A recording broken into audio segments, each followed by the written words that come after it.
Australia's military history is more than just a collection of dates and the locations of war-ravaged battlefields. It is the stories of service and sacrifice of those who have answered the call of their country of birth or adoption and the enduring legacy they have created. Join me as we look into one of those stories. I'm your host, Ross Manuel, and welcome to I Was Only Doing My Job, Australia's Military History, a Doc Network podcast. Now let's get started. G'day folks, and welcome to episode 69 of the podcast recorded on the 30th of April 2024. This is the second episode and part 2 of an ongoing series made in partnership with History Guild. Now, under normal circumstances, now would be the time that I would send you to check out our website or web store to pick out one of our awesome morale patches, but instead, I recommend you check out historyguild.org and check out the hundreds of articles dedicated to educating people about Australia's contributions to battles in Greece, Crete, and Malta. So join me as I give you part 2 of the life, service, and legacy of an officer who served in both Greece and Crete, William Holmes Travers. Let's get started. Last episode, I introduced you to William Holmes Travers. He was born the 9th of November 1915 in Neutral Bay, New South Wales. Known as Bill to his family, he was an indent agent for Leave the Brothers, while volunteering for overseas service with the Australian Imperial Force as an original member of the 2nd 1st Australian Infantry Battalion. He would marry Jean Margaret Evelyn Mackay, the daughter of the commander of the 6th Australian Division, Major General Ivan Mackay, just prior to departing for overseas service. He served throughout the battalion's involvement in the North African campaign, including the captures of Bardia and Tobruk, before serving as part of the rearguard action during the disastrous British campaign in Greece. Now, as we continue the story of Bill Travers, we join him and the other survivors of the 2nd 1st on a convoy of warships and troop transports headed for the tiny island of Crete. While most of the 2nd 1st travelled aboard the troop ship SS Thurland Castle, Travers travelled aboard the comparative luxury of the British destroyer HMS Rheineck. One thing that was synonymous with the evacuation of Greece was that Travers would have had to have foregone any personal belongings. All he could bring with him was what military equipment he had, and according to Travers in a 2003 interview was considerable, as in his own words, the 2nd 1st as a unit did not conduct any major fighting while on Greece, and as a result were fully equipped. Shortly after embarking aboard the Rheineck, Travers and the rest of the survivors of the second raising of the Anzac Corps disembarked in Crete at the main port of Suda Bay while under the fire of German aircraft. Once disembarking, they rested at a refreshment camp for the evening. The following morning, they set off for Calibes, 12 miles away, taking a position facing east astride 2 roads in the Retimo defensive perimeter, ready to repulse any German thrust along the road north. Initially deemed strategically vital to Britain in October 1940 and then classified a strategic threat to the Germans shortly afterwards, Crete boasted 3 airfields and a port, which enabled the Royal Navy to operate in the Eastern Mediterranean and facilitated emergency landing sites for the Royal Air Force as they conducted strikes on German positions in southern Europe, particularly the crucial Romanian oil fields. However, by April 1941, the island's strategic significance had dwindled to non-existence. Its lack of adequate road and rail infrastructure hampered troop movements, while the outdated port facilities hindered the swift resupply or evacuation efforts. Despite British forces occupying the island since October, no substantial actions had been taken to do anything with it. And according to the Australian official historian for the Second World War, Gavin Long, quote, "Although the possibility of an evacuation from Greece had been in the mind since early in March, plans and preparations to defend Crete against a major attack were not initiated until the middle of April. Much that could have been done in the meantime remained undone," unquote. Consequently, the defending force on Crete, as of the 26th of April 1941, comprised predominantly of 2/3 of the New Zealand Division under the command of Major General Bernard Freyberg, VC, alongside an amalgamated unit of the 19th and 17th Australian Infantry Brigades, consolidated as the 19th Australian Brigade Group under the command of Major General George Vasey. However, they faced critical shortages of essential equipment and supplies, which left them inadequately provisioned. There was artillerymen with no guns, signalers with no signal equipment, transport drivers with no vehicles, and troops with no training. Recognizing the dire situation they were in, the remaining survivors from Greece were redirected to Alexandria due to the island's limited stockpiles. Already on the island was a British brigade that had been garrisoned there since the start of the war and supplemented by approximately 13 Greek battalions. These Greek units comprised a mixture of mainland evacuees and green recruits with minimal training and scant equipment, and they lacked sufficient ammunition for the coming fight. In total, approximately 39,000 British and Dominion troops defended the island and dug in to brace themselves for the imminent German assault. On the 30th of April, Travers and the rest of the 2nd First was moved to defensive positions around the Retimo aerodrome with orders to defend it to the last. Although, according to the men of the 2nd First, to call the narrow strip of land only suitable for fighters and light aircraft an aerodrome was an insult to aerodromes. While they occupied these positions, the battalion heard the tragic news that the HMS Rheineck, whose crew had befriended the men of the 2nd First and treated them with hospitality, had been sunk with heavy casualties while coming to the aid of stricken troop transports. Their mood, however, was improved with the news that the missing B Company, which had become separated from the rest of the battalion during the evacuation, had been recovered with no casualties, but unfortunately lacked all of their equipment.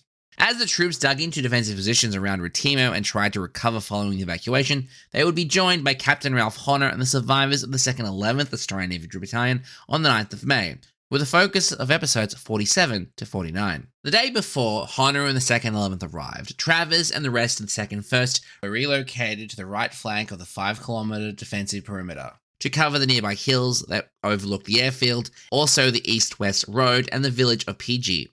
Honor and the 2nd 11th were relocated to the left flank of the perimeter near the village of Palantias, and the two positions were linked by the Greek 4th Battalion. Don't worry, I'll include maps in the show notes to explain things. Once the position had been established, Travers and the rest of the battalion routinely bartered with the locals as the Allied supply issues prevented adequate rations and supplies, and in doing so, immersed themselves into Cretan culture and frequented the beach.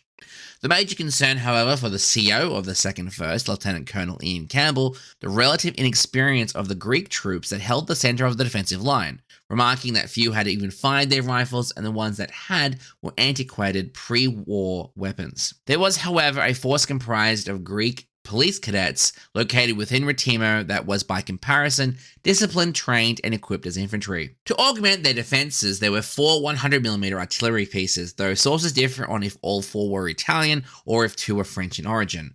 And along with that was 4 75mm guns with no sights that were to be used by the 2nd 3rd Australian Field Artillery Regiment. While a massive downgrade from the 25-pounder guns they abandoned in Greece, they set to make do. On the 12th of May, Travers and the rest of C Company were in slit trenches at the base of the hills that resided at the end of the Retimo aerodrome when a Messerschmitt Bf-110 reconnaissance plane buzzed the aerodrome at low level. None of the Australians in their trenches fired on the plane, as the consensus was that it appeared that it was actually going to land. That was, of course, until it reached the end of the runway, where a contingent of Royal Air Force personnel that had been stationed there to service any Allied plane that for some reason landed at Retimo opened fire from a light machine gun mounted on a tripod. The pilot attempted to head back to sea, but due to the elevation he was flying at, couldn't navigate the hills that surrounded the aerodrome and crashed, killing all aboard. Travers later recalled visiting the wreck and even climbing aboard. What Travers found on the plane was aerial reconnaissance photographs of the aerodrome, which showed the number of Gloucester Gladiator biplanes parked there, which were then passed up to headquarters. The following day, Travers recalled, quote, "The very next day, an irate intelligence officer arrived to castigate Lieutenant Colonel Campbell for digging trenches in such a position as would obviously show up in aerial photographs. The officer returned to his base a sadder and wiser man after the CO showed him on the ground the actual weapon pits that didn't show up on the aerial photographs and the dummy pits that did," unquote. The trenches had been constructed by the Greek soldiers long before the arrival of Australian forces, who instead built more modern weapon pits. This stark difference in training, using a First World War tactic to fight in the Second World War, was exploited to great effect by the Australians and was used to dupe the German forces. Australian troops, like the rest of the Allied forces, had become experts at concealment, thanks in part to the presence of vineyards and olive groves providing excellent cover from the air, and according to Gavin Long, quote, "If in the event one of the defenders' positions was located and photographed by German reconnaissance planes, it was quickly moved," unquote. That advantage was also a tactical obstacle, as the terraced hills around Retimo, while providing excellent cover, made communication almost impossible and adequate fields of fire and lines of sight difficult to maintain. The other issue was that the ground that they were digging into was hard and stony, and the force as a whole lacked suitable equipment to dig proper defensive positions. The soldiers lamented for the First World War vintage picks and shovels that had been initially issued, but at this point of the war, they had been phased out. For air protection, Travers recounted, quote, "We had taken up our positions and sited our weapon pits around the edges of the terraces among olive trees and plantations so as to provide enfilading fire support for each platoon and company along the entire length of the landing strip from Hill A to Hill C. Our task was to deny the landing strip to the enemy from airborne and seaborne attack, unquote. At this point, Generals Freyberg and Vasey visited the Retimo defensive perimeter to congratulate the men for their defensive works, but also to inform Colonel Campbell that he was to assume complete command of the Retimo force should they ever get cut off from the rest of the 19th Brigade Group, which, considering the road infrastructure and terrain, was entirely likely.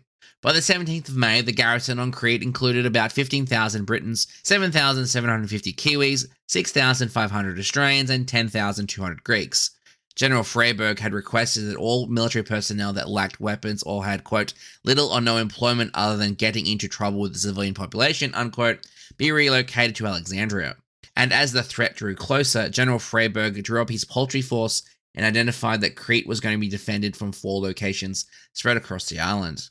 Running from west to east, first, the western sector based around Kanea would be defended by the New Zealand contingent. Suda Bay, the only major port on the island, would be defended by a British and Greek contingent. The next sectors would be from the resort town of Georgopolis to Retimo and would comprise mostly of Australian contingents, and the 4th sector at Heraklion would comprise most of the British and an Australian battalion and the remainder of the Greek troops.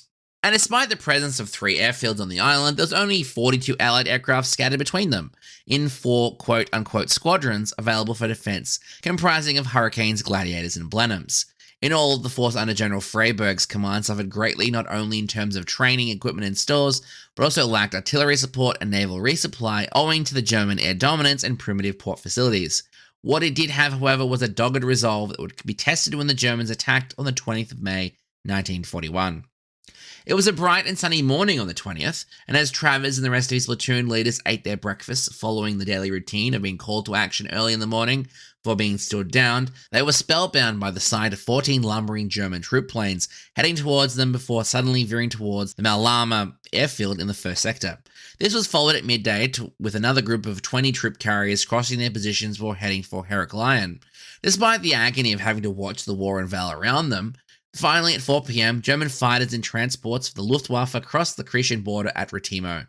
The German attack, codenamed Operation Mercury, initially called for 3 simultaneous airborne landings with the bulk of the force focused on the larger Malama airfield, with the intention of capturing it to allow reinforcements to be flown in, a tactic they had perfected in their invasion of Denmark, Norway, Belgium, Netherlands, France, and mainland Greece. Subsequent objectives would be the other 2 airfields, as well as securing road junctions and villages.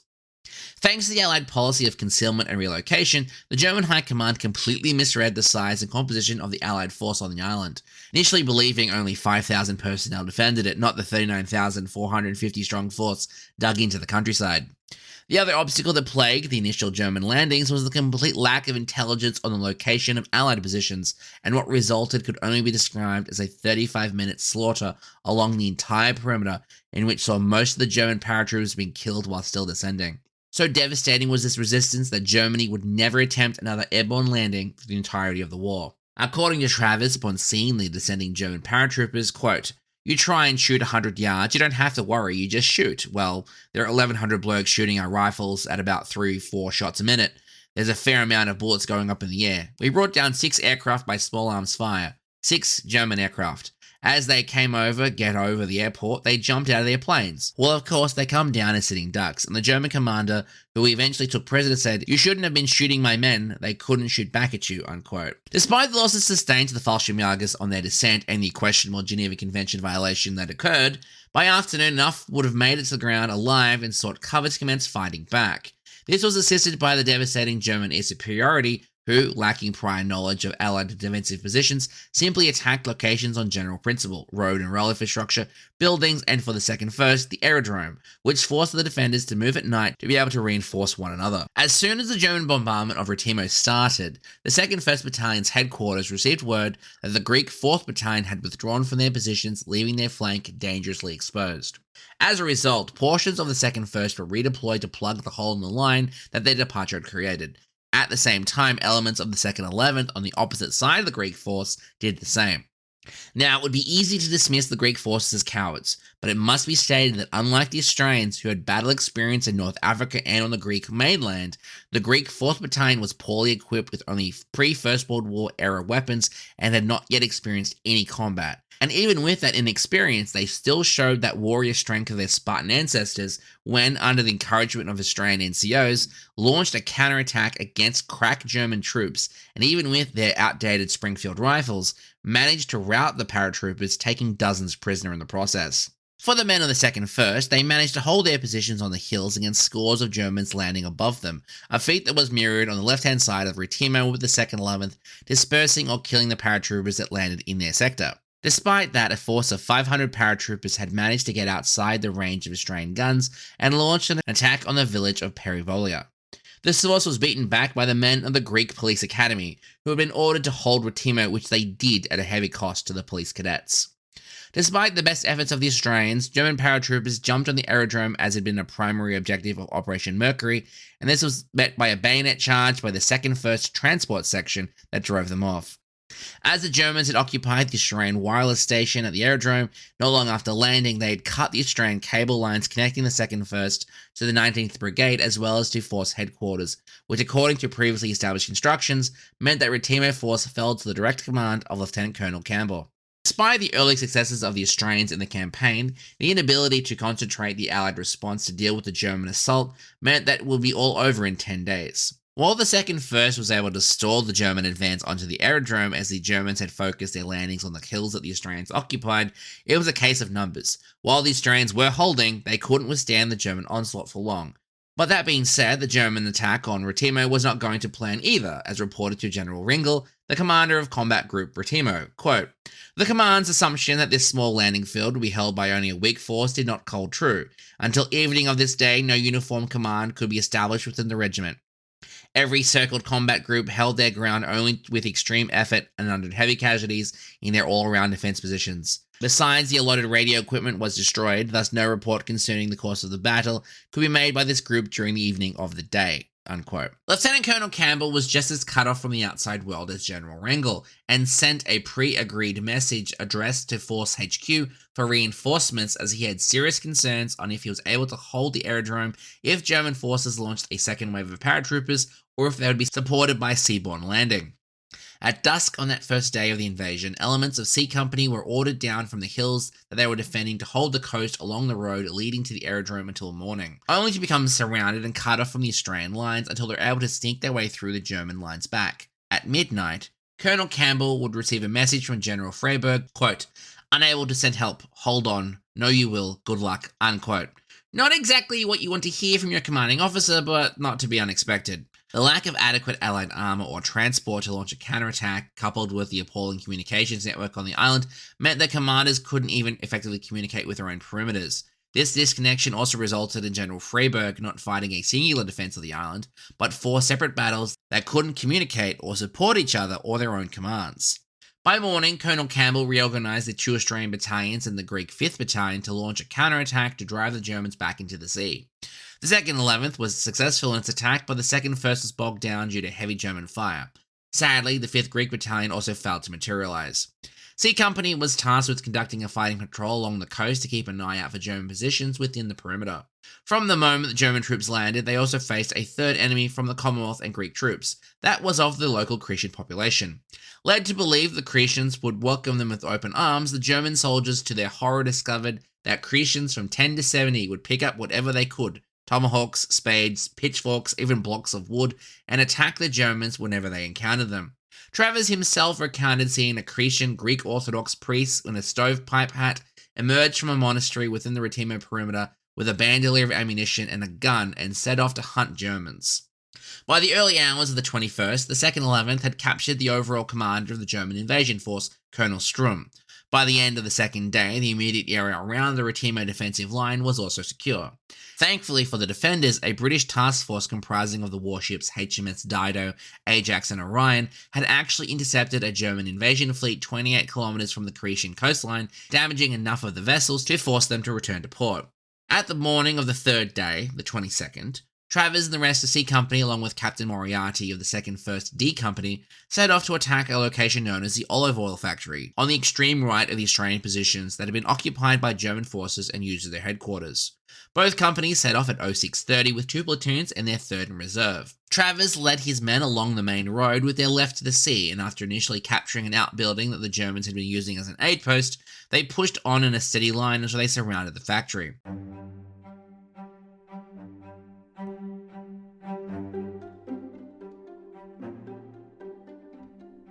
This autumn, I Was Only Doing My Job, an Australian military history podcast, has partnered with History Guild to bring you a series of episodes dedicated to telling the life, service and legacy of 4 Australians of the tens of thousands who served in the Mediterranean theatre during the Second World War, playing a vital role in that theatre. History Guild has created this project so more Australians can discover the stories of service and sacrifice of the Australians who fought there and honour them by visiting these battlefields. The History Guild website, historyguild.org, has guides to help people visit and understand the battlefields in Greece, Crete and Malta. So thanks, History Guild, for the support. Now let's get back to the show. As Australian artillery pounded the factory above them, German transport planes appeared over the horizon and dropped supplies. Unfortunately for the Germans, the supplies landed in no man's land, which were recovered by the Greek forces at night. By mid-morning, Captain Moriarty had been killed by a sniper, and by 1300, Colonel Campbell ordered the 2nd 1st to charge the factory at nightfall with Greek troops in support. At 1800 hours, when the artillery opened up to mark the start of the battle, the Australians charged in to find the Greeks nowhere to be seen. The Australian force was cut down and went to ground until they heard the Greek forces finally arrive. Captain Travers was then ordered to hand over containment of the factory at 2100 hours to the Greek troops, and return to the airstrip in case the Germans attempted another landing. Now, the intention was that while the Greeks weren't expected to take the factory, they were expected to keep pressure on the Germans holed up inside. Sadly, that seems that no one told the Greeks that, as once the Australians withdrew, they conducted their own withdrawal to positions back away from the factory, and in doing so, failed to completely surround it.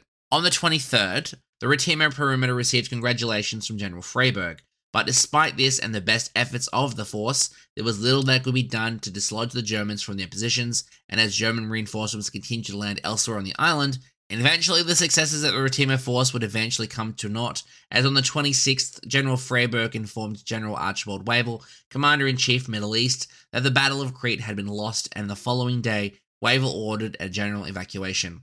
Unfortunately, Colonel Campbell was unaware of this initial plan, despite several attempts to get word to the Australians. Despite this, the Allied forces to the south of Retimo Force had already been evacuated by sea on the 28th. On the 29th of May 1941, as Travers redeployed what remained of C Company, once again in the hills around the airstrip, the naval station at Retimo reported that the other naval stations on the island had gone silent, and it was discovered that all Greek troops along the perimeter had, during the night, slipped into the hills and disappeared. It was at this point that allegedly a message was dropped on the sector. It simply read, quote, Waratahs, Bulli, Puckapunyal, St Kilda, Gropers, Albany, Boggenhoppet, unquote. Now this random string of words would have meant absolutely nothing to any German who saw it, or really anyone who wasn't Australian.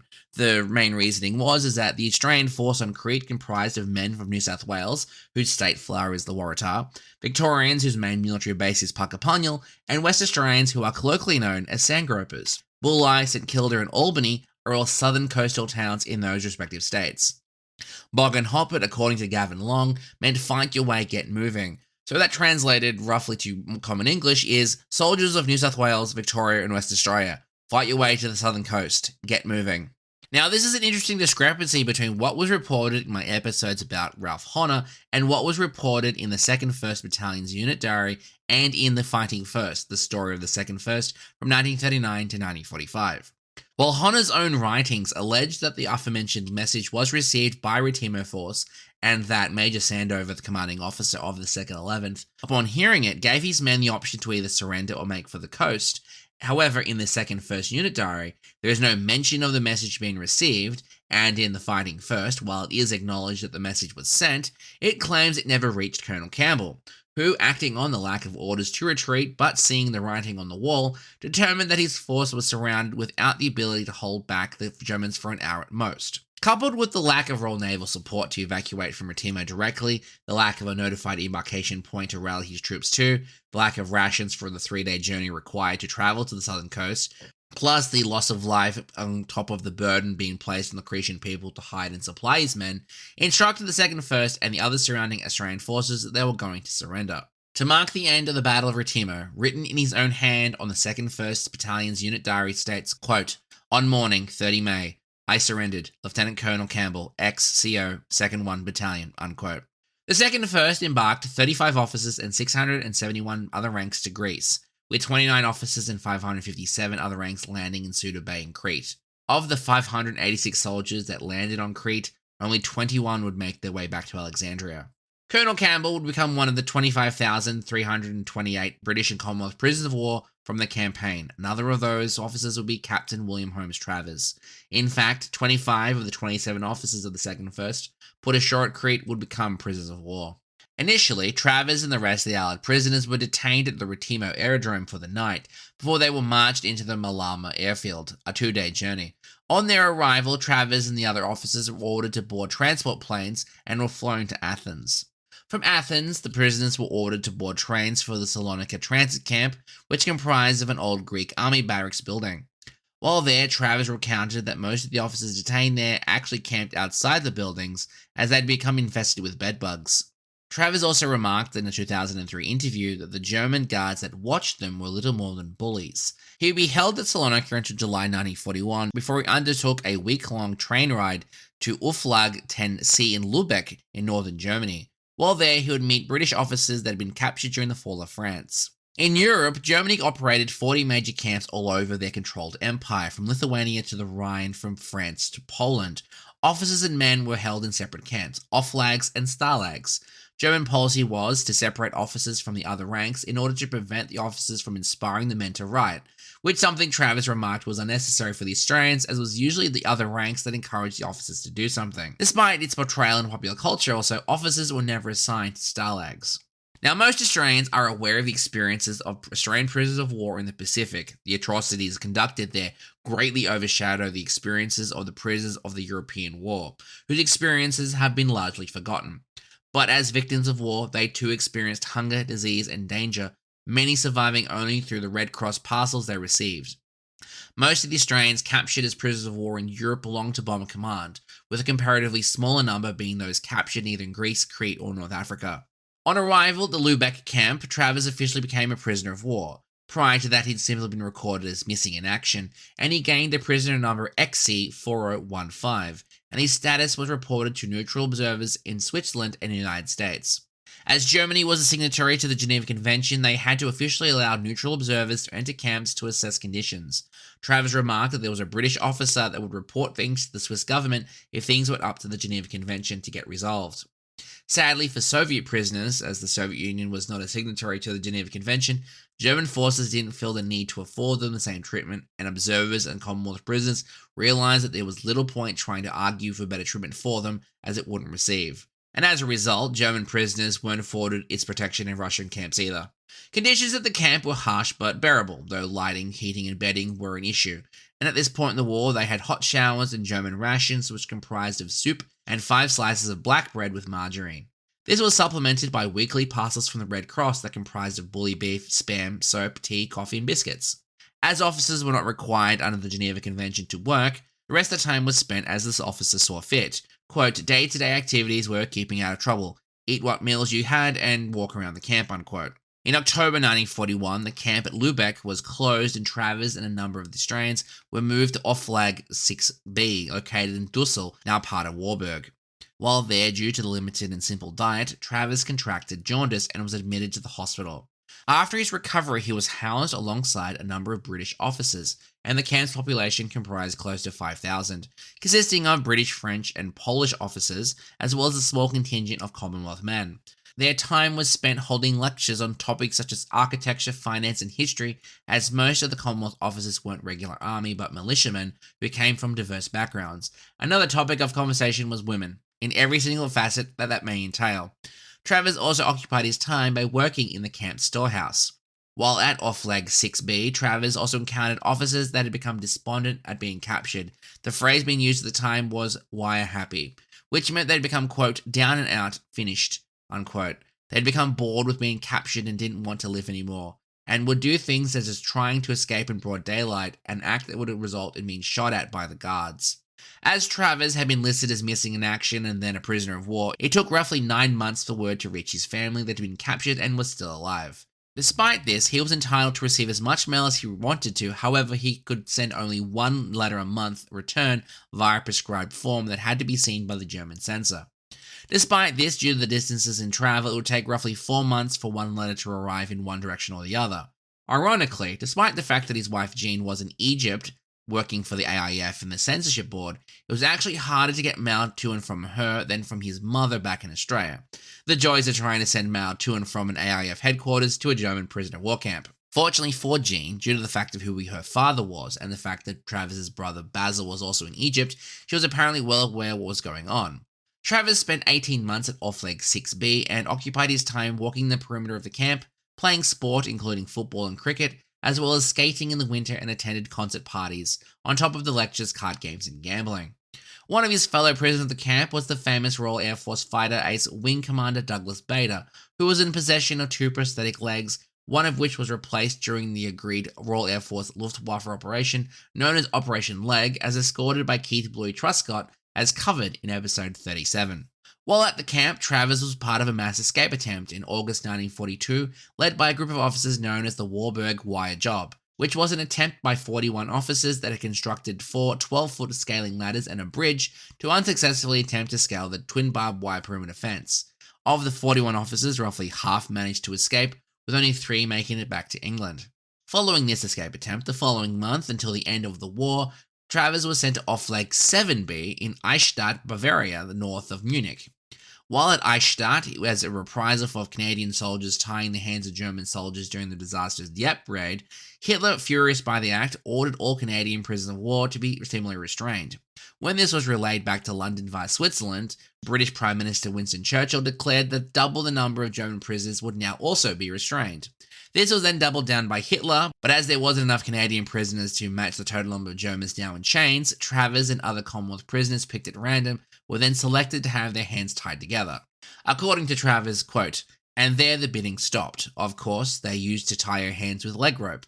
Well, of course, every time you had your hands tied up like that, they had a guard in the room to make sure you didn't take your hands out. Well, of course, you said to the guard, quote, 'I want to go to lavatory,' unquote. Take your things off, then you'd go out to the lavatory and come back and he'd put the things on.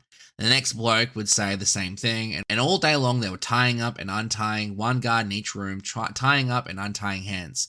So the Germans had an idea that instead of tying you up with rope, so the next thing, they come in with handcuffs and they put handcuffs on you. Well, that was easy enough because you can bust open the handcuffs. And every time a German came into the room, you'd put them back on. And then you'd have a German fellow who'd been a German official in England that could speak English, and he was sent in the camp as a liaison officer and arranged that instead of having handcuffs, we'd have handcuffs with a bit of chain in between them. So that went on. Now, that went on for 2 years or 18 months.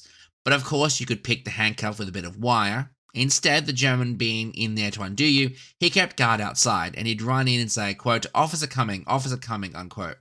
So we'd all sit down and put our hands up, and the officer would walk in and see everybody with their chains on, and as soon as he'd go out, we'd take them off again, unquote.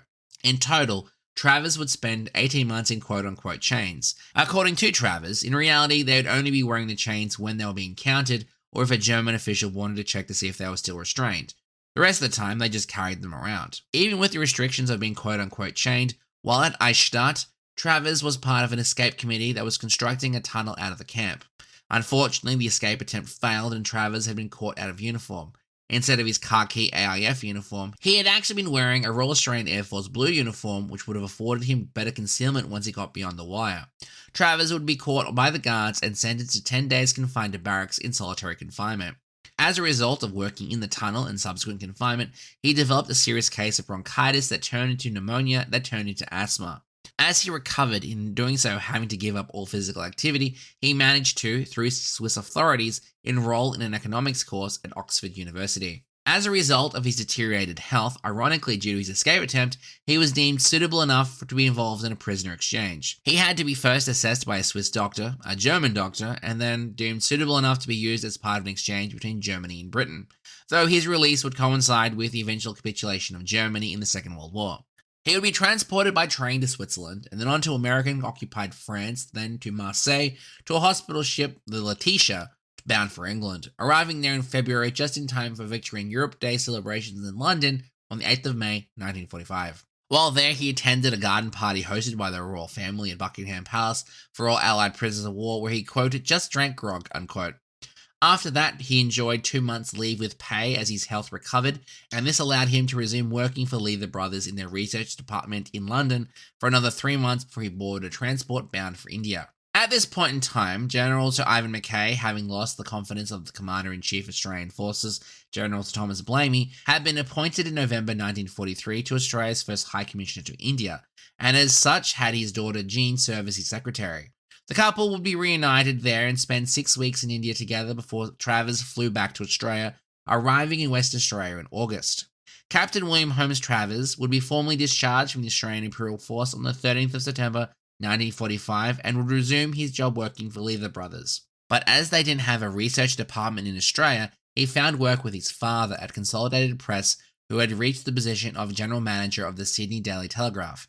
Jean would arrive in Sydney in January 1946, and the couple would live at a flat in Darling Point. Unfortunately, the reunion would be bittersweet, as Jean, having effectively lived alone for 6 years following Travers' service in captivity, left the flat on the 24th of March and moved in with her parents in Kirribilli. Their separation and later divorce would be laid public across the papers in a manner befitting a modern celebrity breakup across the tabloids, and the marriage would be dissolved by the end of 1947. Not long afterwards, Travers would meet fellow divorcee Kathleen Mafanui Clayton, and the couple would announce their engagement on the 9th of March 1948. They would be married on the 19th at All Saints Church in Woollahra. The new couple would move to Pymble and go on to have 3 children. Sadly, in May 1952, their youngest son, John William Holmes Travers, would be killed when he was struck by a lorry backing out of a driveway. Kathleen and Bill would have 20 years wedded bliss before, sadly, in 1974, at the age of 53, Kathleen would pass away from cancer. In 1980, he would marry Elizabeth Marjorie Wharton at St Michael's, Vaucluse. The couple would enjoy 24 years together before Betty, as she was known, would pass away on the 24th of July 2004 at the age of 83. On the 6th of December 2008, Captain William Holmes Travers would pass away. He would be survived by 2 children from his marriage with Kathleen, as well as 4 stepchildren from his marriages to Kathleen and Elizabeth. He is commemorated at the New South Wales Garden of Remembrance at Rookwood Cemetery, as well as the Ballarat Australian Ex-Prisoners of War Memorial. William Holmes Travers was born to serve and to lead, coming from a long line of officers who answered the call of King, Country and the Realm, and as a result had large shoes to fill, something that even with becoming a prisoner of war he managed to achieve. While he never got a chance to meet the man who he's named for, I am certain that General William Holmes was proud of him, as we all are, and for that we are eternally grateful.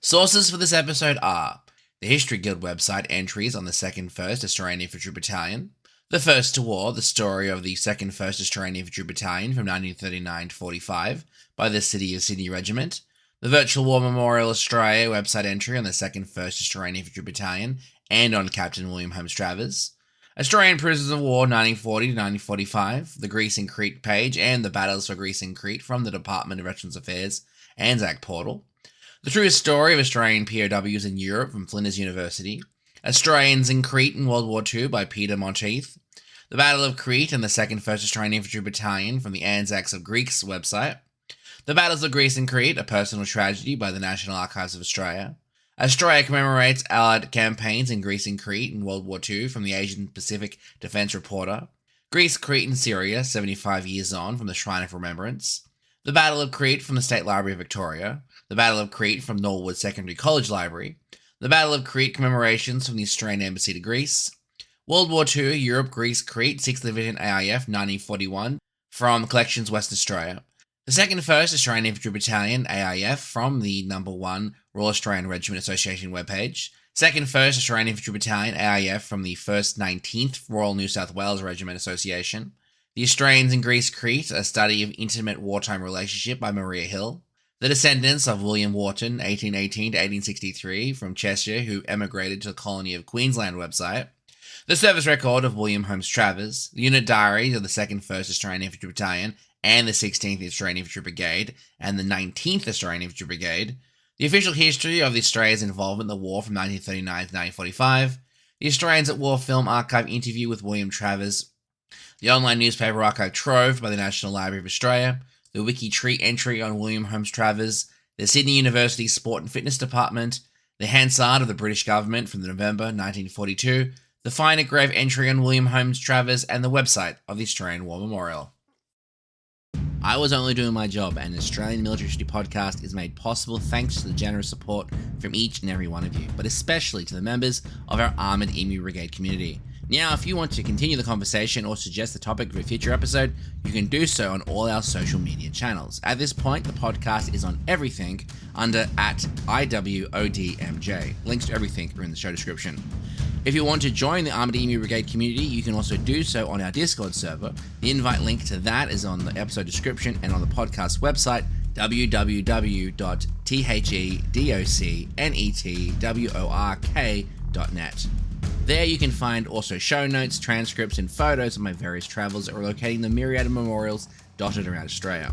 If you like what I do here on the podcast and want to directly support the work that I do, you can either buy the podcast a one-off coffee or support us on Patreon for exclusive podcasts, interviews, and giveaways. Each cent raised goes directly into improving the podcast, from digitization of service records and the purchasing of reference material to the distribution and licensing of each and every piece of content. But the best thing you can do is rate this episode on your platform of choice, leave a review, or share it with a friend. It's the easiest way to show your support and get the show into the ears of people who need to hear it. Thanks for listening to I Was Only Doing My Job, an Australian Military History podcast, a Doc Network production. This episode was recorded on the lands of the Ngunnawal people, whose elders have passed on knowledge for thousands of years, and we pay our respects to elders past, present, and emerging. This podcast is mostly a one-man show, with me doing the writing, researching, recording, audio engineering, and directing, with additional research done by Laurie Favell of My Silent Hero. All opinions expressed in this episode are solely those of the speaker and do not represent the opinions or views of any agency, entity, or organization.